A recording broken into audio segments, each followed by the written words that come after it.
So here's the wrap completed. Did a little bit of removal here just to kind of get everything evened up to the wrap itself. And you'll notice that the angle on that cut is the exact opposite of what you see typically. So ordinarily it looks more like this going into the sleeve versus this. And that is one of those things that when I got going on it, it was a slow moving freight train that's just derailing on you without you realizing that it's happening, that I cut that angle backwards on my bows. Got the top and bottom line flipped. Made the decision to go ahead and put it in just the way I did, or do it the way I did. Working on, you know, I guess some logic in my own mind that the angle shouldn't matter, right? Like if the sleeve is tight, which it is, it goes in very tight. There's no wiggle in there.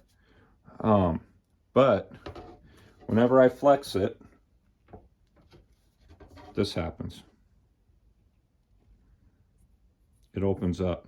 When I string it, it does the exact same thing. Like the gap opens up. And I have not been able to sort out a solution to this. And the only thing I've done differently with this versus prior takedown wraps is, of course, this angle right here. Now, I can't say that 100% that that's what is to blame, but I kind of think it is. If you check any resources anywhere, you do not see it cut this direction. You know, trying to figure out what my solution is going to be for this bow moving forward, because I cannot string it and have it look like that. That is just not acceptable to me, and I worry about the integrity of it.